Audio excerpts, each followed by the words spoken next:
سارتر يوم من الأيام رادوا يكرمونه على كتاب له باليونسكو.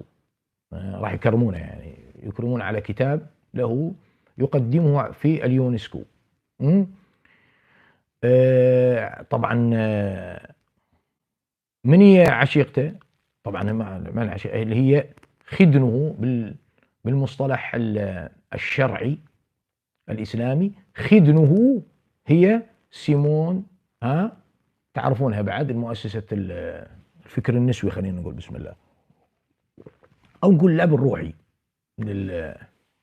لا، شنو اللعب الروحي؟ الأم الروحية، الأم الروحية سيمون ديفوار. يقول وارن، يقول في ليلة تقديمه لكتاب في اليونسكو، كانوا سكارى، من هي سيمون هذه وسارتر، واكو واحد اسمه، اثنين منهم صحبانه، يعني هم جماعه كايمو ما ادري ايش يسمونه. المهم ما لنا شغل بذولي، علينا بهذول الاثنين. شربوا الخمر حتى سكروا، فانطلق في شوارع باريس، وماسكه منه، ماسكه ايد سارتر. قالت له شوف هذاك النهر، خلينا نروح نرمي روحنا بيه. غاية في الاكتئاب. ليش؟ قالت له مشينا نرمي روح خلاص، ما قال يلا نمشي. فذهبا قربا من النهر، يريد أن يلقوا بأنفسهم، فتراجع في آخر لحظة. المهم رجعوا وناما متأخرين. بعد ذلك كان اللقاء في اليونسكو الساعة متى؟ 4 عصرا. نام له ساعتين أو 3، بعدين هي تقول أخذ بعض من المنشطات حتى يصحصح للقاء. انتهى اللقاء مال سارتر، هذا أبو الفلسفة الوجودية. إيش تقول بعد اللقاء؟ تقول لو كان، يعني لو رأوا، خلينا نقول لو رأى الناس هؤلاء ما كنا نفعل في الليلة الماضية. شفتوا ما هذول هالفلاسفة. وسيمون ديفار هذه التعبانة، طبعا في لها حديث كبير في أشياء كثيرة جدا، يعني لا يجمل بالنبيل أن يذكرها لا في مجلس خاص ولا في مجلس عام. فبثت البؤس للنساء، كانت بائسة. هذه سيمون كانت بائسة، هذا حالها. سارتر كذلك كان بائس، سارتر كان بائسا.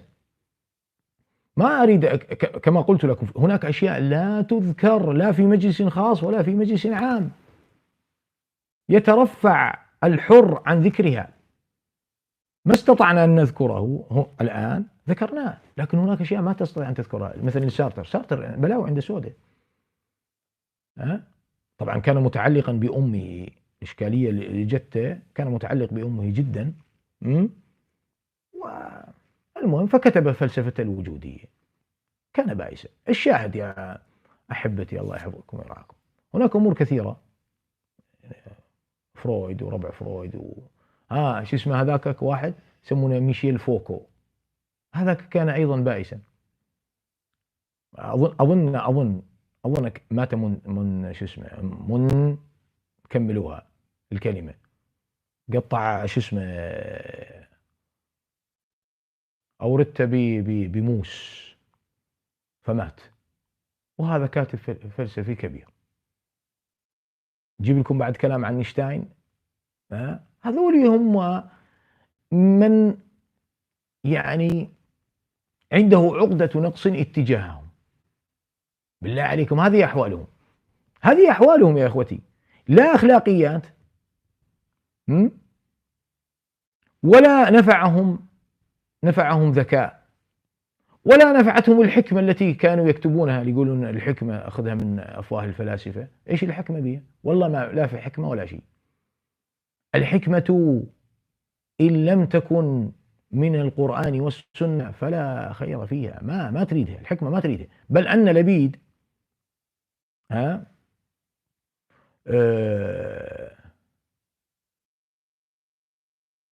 عندما كان يقول شعرا، كان يقول الشعر: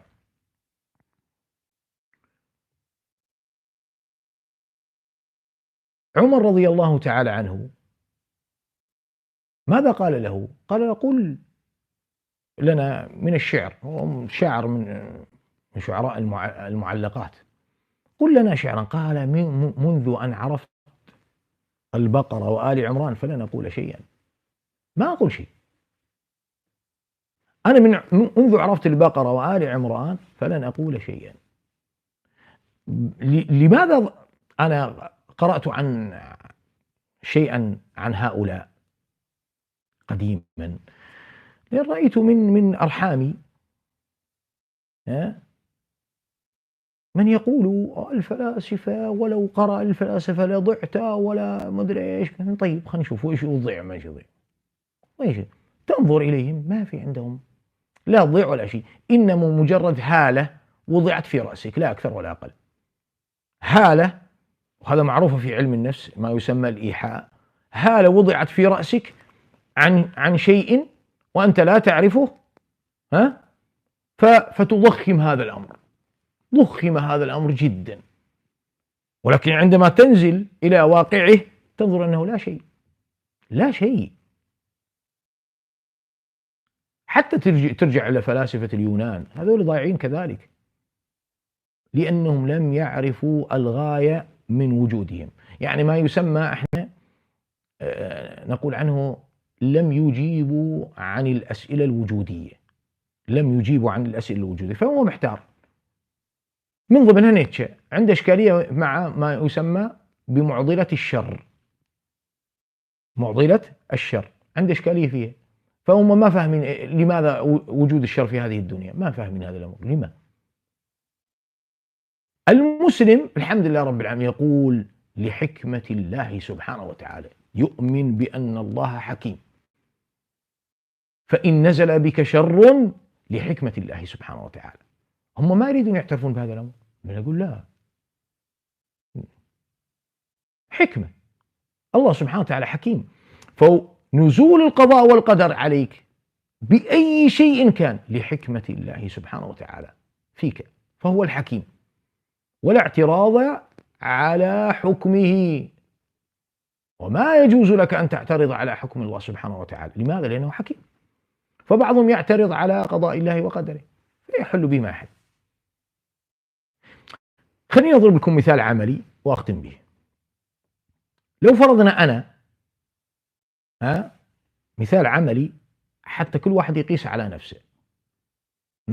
لو فرضنا أنا اعترضت على قضاء الله بشيء، مثلا أقول: لما أنا ياسر ما أكون نبيا؟ ليش؟ لماذا لا أكون نبيا؟ لماذا أنا ياسر الآن جالس في هذا المكان، المفروض أنا أكون نبي كذا كذا؟ هذا اعتراض على قضاء الله وقدره، لأن الله سبحانه وتعالى حكيم قد وضعني في هذا المقام. تمام؟ لكن لو قلت هذا القول هل ينفعني هذا الأمر؟ لا. لو اعترضت هل ينفعني هذا الأمر؟ لا، بل أكون بائسا كافرا بنعمة الله سبحانه وتعالى.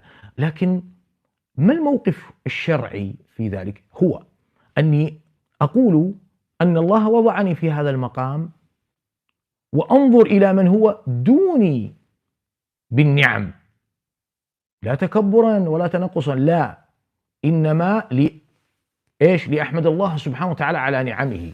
فأنظر إلى من هو حولي فقل: اللهم لك الحمد، أنا عندي من النعم الكثيرة. وأحسب كما قال النبي صلى الله عليه وسلم: لا تنظر إلى من هو فوقك، انظر إلى من هو دونك. إذن أيهما أفضل لي لديني ولي كذلك لنفسيتي؟ شنو أفضل لي؟ انظر إلى من هو دوني، طبعا أرضى بما قسم الله لي، وأنظر إلى من هو دوني.